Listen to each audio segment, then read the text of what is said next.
નમસ્કાર અને સ્વાગત છે. આપણે દરરોજ આ બધા શબ્દો સાંભળીએ છીએ. મૂડીવાદી, સમાજવાદી, ગિગ ઇકોનોમી. એવું લાગે કે જાણે કોઈ મોટી વૈચારિક લડાઈ ચાલી રહી છે. પણ શું આપણે ખરેખર સમજી છીએ કે આ શબ્દોનો મતલબ શું છે? આપણી નોકરી પર, આપણા ફોનની એપ્સ પર? બરાબર. અને આ માત્ર અર્થશાસ્ત્રના ભારેખમ શબ્દો નથી. આ તો એવા નિયમો છે જેના પર આખી દુનિયા ચાલે છે. આજે આપણી પાસે જે સ્ત્રોત છે ને એના આધારે આપણે એક સફર કરીશું. આર્થિક મોડેલોની આખી ઉત્ક્રાંતિની સફર. ક્યાંથી ક્યાં સુધી? આપણે શરૂ કરીશું છેક 18મી સદીના બજારોથી. પછી 20મી સદીના જે વૈચારિક યુદ્ધો થયા ત્યાંથી પસાર થઈને છેક આપણા સ્માર્ટફોન સુધી પહોંચીશું. વાહ! કારણ કે એ એપ્સ જ આજે નક્કી કરે છે કે આપણે કમાઈએ કેવી રીતે. ચાલો, તો પછી આને ઉકેલવાનું શરૂ કરીએ. સૌથી પહેલા સૌથી મોટા વિચારથી કે સરકારનો રોલ શું હોવો જોઈએ? હા, એ જ મૂળભૂત પ્રશ્ન છે. શું સરકારે બધું કંટ્રોલ કરવું જોઈએ કે પછી બધું બજાર પર જ છોડી દેવું જોઈએ? અને આ જ ચર્ચા આપણને મૂડીવાદ પર લાવે છે. આપણા સ્ત્રોતમાં એડમ સ્મિથ અને એમના 1776ના પુસ્તક ધ વેલ્થ ઓફ નેશન્સનો ઉલ્લેખ છે. હા, અને એડમ સ્મિથનો જે વિચાર હતો એ સમય તો બહુ જ ક્રાંતિકારી હતો. એમણે કહ્યું કે સરકારનો શ્રેષ્ઠ રોલ છે કોઈ રોલ ન ભજવવો. કોઈ રોલ જ નહીં. હા, આને લેસ ફેર કહેવાય છે. મતલબ કે તેને એકલું છોડી દો. એમની સૌથી રસપ્રદ કલ્પના તો પેલી અદ્રશ્ય હાથની હતી. અદૃશ્ય હાથ. આ સાંભળવામાં કોઈ જાદુ જેવું લાગે છે. આનો સરળ અર્થ શું છે? જુઓ, આને એક મોટા અદ્રશ્ય ઓનલાઈન માર્કેટપ્લેસ જેવું સમજો. માની લો કે બધાને કેરી ખરીદવી છે. એટલે માંગ વધુ છે. પણ બજારમાં કેરી ઓછી છે. એટલે કે પુરવઠો ઓછો છે. તો શું થશે? ભાવ વધી જશે. આપોઆપ. બરાબર. કોઈ એક વ્યક્તિ ભાવ નક્કી નથી કરતી. બજાર પોતે જ કરે છે. સ્મિથ કહેતા હતા કે જ્યારે ઉત્પાદક વધુ નફો કમાવવા સારી વસ્તુ બનાવે અને ગ્રાહક સારી વસ્તુ ખરીદવા માંગે. એટલે બંને પોતપોતાના સ્વાર્થનું વિચારે છે. હા, અને આ સ્વાર્થની લેવડ-દેવડમાં જ અજાણતા આખા સમાજનું ભલું થઈ જાય છે. આ જ છે પેલો અદ્રશ્ય હાથ. મતલબ કે બધું જાતે જ સંતુલિત થઈ જાય છે. પણ જો આટલું જ સરળ હોત તો પછી બીજા કોઈ વિચારની જરૂર જ કેમ પડી? આ સિસ્ટમમાં કોઈ ખામી નહીં હોય? બહુ જ સારો સવાલ છે. ખામી એ છે કે આ અદ્રશ્ય હાથ ક્યારેક ગરીબ અને અસુરક્ષિત લોકોને ભૂલી જાય છે. એનું ધ્યાન કાર્યક્ષમતા પર હોય છે, સમાનતા પર નહીં. અને અહીંથી જ બીજો વિચાર આવ્યો હશે. એકદમ. આ જ અસંતોષમાંથી એક તદ્દન વિપરીત વિચાર જન્મ્યો, સમાજવાદ. આપણા સ્ત્રોતો એને 1917ની રશિયન ક્રાંતિ સાથે જોડે છે. તો સમાજવાદ એમ કહે છે કે અદૃશ્ય હાથ પર ભરોસો ન કરાય. આપણે બધું સરકારના દેખીતા હાથમાં સોંપી દેવું જોઈએ. બિલકુલ. સમાજવાદનો મૂળભૂત સિદ્ધાંત શું છે કે ઉત્પાદનના જે મુખ્ય સાધનો છે, ફેક્ટરીઓ, ખાણો, જમીન, એ કોઈ એક વ્યક્તિની માલિકીના ન હોવા જોઈએ. પણ કોના હોવા જોઈએ? એના પર સમાજની એટલે કે સરકારની સામૂહિક માલિકી હોવી જોઈએ. સિદ્ધાંત એ છે કે સંપત્તિની વહેંચણી સમાન રીતે થાય. કોઈ એક વ્યક્તિ અબજોપતિ ન બને જ્યારે બીજા ભૂખ્યા મરે. અને આનું એક વધુ કડક સ્વરૂપ પણ છે, નહીં? હા, એ છે સામ્યવાદ, જે 1949માં ચીનમાં આવ્યો. ત્યાં તો સરકારનું નિયંત્રણ લગભગ સંપૂર્ણ હોય છે. પણ એનાથી નવીનતા અને પ્રગતિનું શું?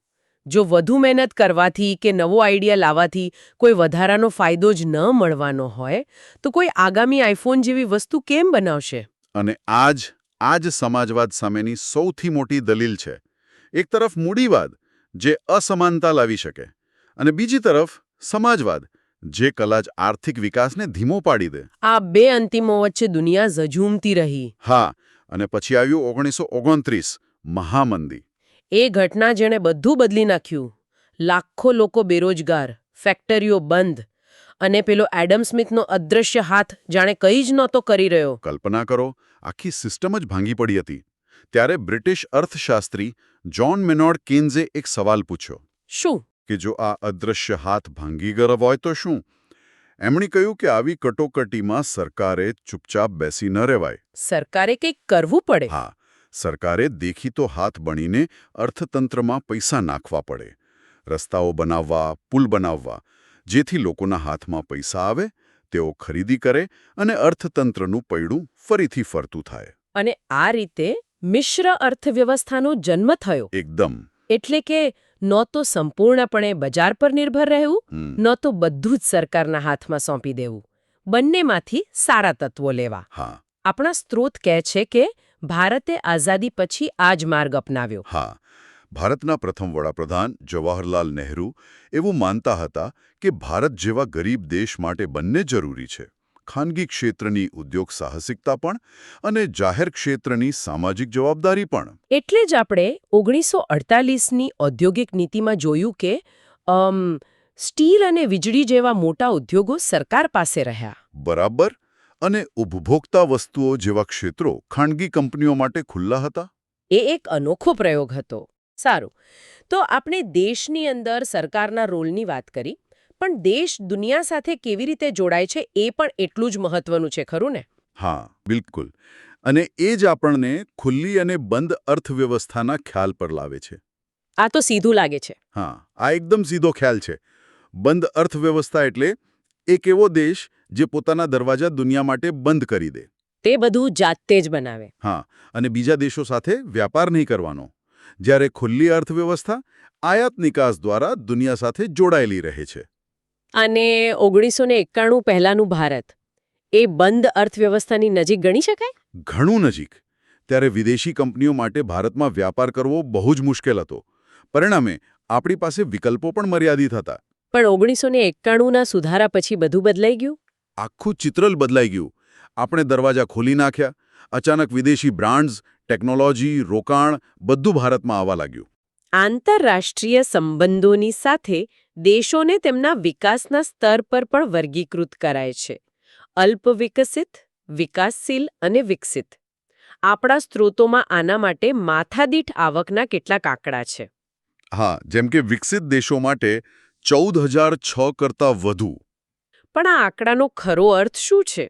આ માત્ર પૈસાની વાત છે? ના, આ માત્ર પૈસા નથી. આ જીવનશૈલી અને તકોનો તફાવત દર્શાવે છે. એ બે મુખ્ય બાબતો પર આધાર રાખે છે. એક, માથાદીઠ આવક, અને બીજું, માનવ વિકાસ સૂચકાંક એટલે કે HDI. જે શિક્ષણ અને આરોગ્ય જેવી બાબતોને માપે છે. બરાબર. એક તરફ એવા દેશો છે જ્યાં લોકોને સ્વચ્છ પાણી અને વીજળી જેવી પાયાની જરૂરિયાતો માટે પણ સંઘર્ષ કરવો પડે છે. અને બીજી તરફ એવા દેશો છે જ્યાં ઉચ્ચ શિક્ષણ, અદ્યતન આરોગ્ય સેવાઓ બધું સરળતાથી ઉપલબ્ધ છે. હા, તો આ વર્ગીકરણ આપણને એ સમજવામાં મદદ કરે છે કે કોઈ દેશના નાગરિકોનું જીવન સ્તર કેવું છે.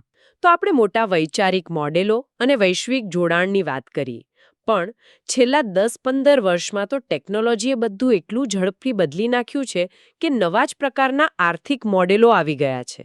સાચી વાત છે. સાચી વાત છે. જેમ કે ગિગ ઇકોનોમી. ગિગ ઇકોનોમી તો કામ કરવાની રીતમાં આવેલો એક ભૂકંપ છે. ભૂકંપ. હા, પહેલા કેવું હતું, લોકો એક કંપનીમાં જોડાય, 40 વર્ષ કામ કરે અને રિટાયર થાય. હવે ખાસ કરીને યુવા પેઢી કોઈ એક પ્રોજેક્ટ માટે કામ કરે છે. અને પ્રોજેક્ટ પૂરો થાય એટલે બીજા પ્રોજેક્ટ પર. બરાબર. આ ફ્રીલાન્સિંગનું એક મોટું સ્વરૂપ છે. આ મોડેલ સ્વતંત્રતા તો આપે છે. તમે ક્યારે કામ કરવું, ક્યાંથી કરવું એ બધું નક્કી કરી શકો. પણ એની એક કિંમત પણ છે, ખરું ને? બિલકુલ. આ સ્વતંત્રતાની કિંમત છે સુરક્ષાનો અભાવ. તમને પેન્શન, માંદગીની રજા કે પછી ઘર ખરીદવા માટે લોન લેવી હોય તો સ્થિર આવકનો પુરાવો ક્યાંથી લાવવો? એ જ. અને કંપનીઓ માટે પણ આ ફાયદાકારક છે, કારણ કે તેમને કાયમી કર્મચારીઓની જવાબદારી નથી લેવી પડતી. આ નવા યુગના મોટા અને જટિલ પ્રશ્નો છે. અને ગિગ ઇકોનોમીની સાથે જ આવે છે શેરિંગ ઇકોનોમી. ઉબેર અને ઓલા જેવા નામો તો હવે આપણા રોજિંદા જીવનનો ભાગ બની ગયા છે. હા, એકદમ. મને યાદ છે, મેં પહેલીવાર ઉબેર વાપરી હતી. એ જાદુ જેવું લાગ્યું હતું. ફોન પર એક બટન દબાવ્યું અને ગાડી હાજર. એ જાદુ જ શેરિંગ ઇકોનોમી છે. આ મોડલમાં ટેકનોલોજી પ્લેટફોર્મનો ઉપયોગ કરીને લોકો પોતાની પાસે જે સંપત્તિ કે સેવાઓ છે, જેમ કે કાર કે ઘરમાં ખાલી પડેલો રૂમ, હા, એ બીજા સાથે વહેંચે છે. અહીં માલિકી કરતાં પહોંચ એટલે કે એક્સેસ ઓવર ઓનરશિપ વધુ મહત્વની બને છે. તમારે કાર ખરીદવાની જરૂર નથી. તમને જ્યારે જોઈએ ત્યારે કારની પહોંચ મળી જાય છે. બરાબર. અને આપણા સ્ત્રોતોમાં એક રસપ્રદ આંકડો છે કે ભારતમાં 2025 સુધીમાં આ અર્થવ્યવસ્થા 300 બિલિયન સુધી પહોંચી શકે છે. વાહ, આ તો બહુ મોટી રકમ છે. આ બધા નવા મોડેલો પર્યાવરણ વિશે પણ આપણી વિચારસરણી બદલી રહ્યા છે. આપણા સ્ત્રોતો રેખીય એટલે કે લિનિયર અને પરિપત્રીય એટલે કે સર્ક્યુલર અર્થવ્યવસ્થા વચ્ચેનો તફાવત સમજાવે છે. અને આ બહુ જ મહત્વનું છે. આ સંસાધનોના ઉપયોગ વિશેની આપણી વિચારસરણીમાં એક મૂળભૂત પરિવર્તન છે. અત્યાર સુધી આપણી અર્થવ્યવસ્થા રેખીય રહી છે. જેનો સિદ્ધાંત છે બનાવો, વાપરો, ફેંકી દો. હા, આપણે કુદરતમાંથી સંસાધનો લઈએ છીએ, વસ્તુઓ બનાવીએ છીએ અને ઉપયોગ પછી તેને કચરા તરીકે ફેંકી દઈએ છીએ. આ એક ડિસ્પોઝેબલ કાગળની પ્લેટ જેવું છે. તો પછી પરિપત્રીય અર્થવ્યવસ્થા શું છે? પરિપત્રીય અર્થવ્યવસ્થા સ્ટીલની થાળી જેવી છે. મતલબ? તેને વારંવાર ધોઈને વાપરી શકાય અને વર્ષો પછી પણ તેને ઓગાળીને કંઈક નવું બનાવી શકાય. એનો સિદ્ધાંત છે ઘટાડો, પુનઃ ઉપયોગ, રિસાયકલ. Reduce, reuse, recycle. હા, અહીં વસ્તુઓને એવી રીતે ડિઝાઇન કરવામાં આવે છે કે તે લાંબો સમય ચાલે, તેને રિપેર કરી શકાય અને અંતે તેના ભાગોનો ફરીથી ઉપયોગ કરી શકાય.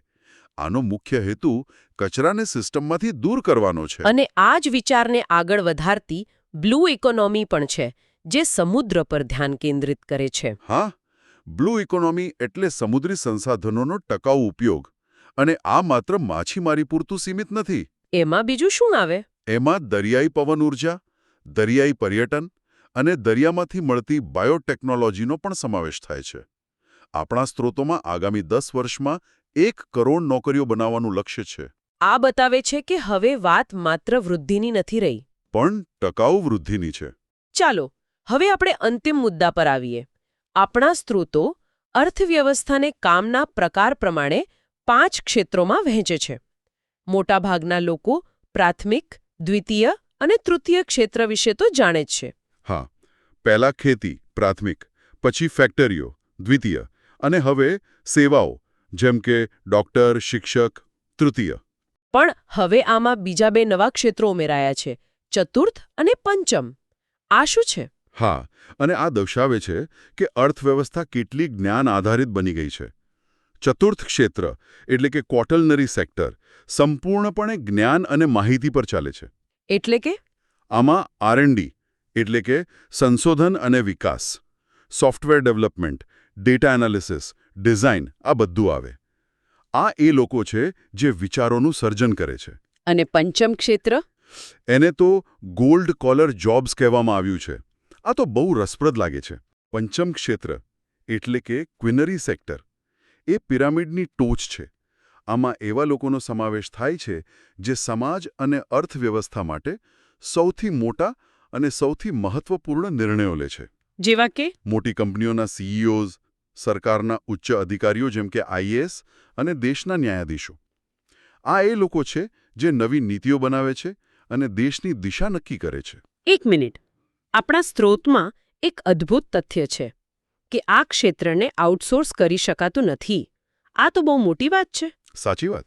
મતલબ કે દેશના સૌથી મોટા નિર્ણયો લેવાની શક્તિ હંમેશા દેશની અંદર જ રહે છે. બરાબર. તમે કોઈ કંપનીના CEOનું કામ કે દેશ ચલાવવાનું કામ બીજા દેશમાં આઉટસોર્સ ન કરી શકો.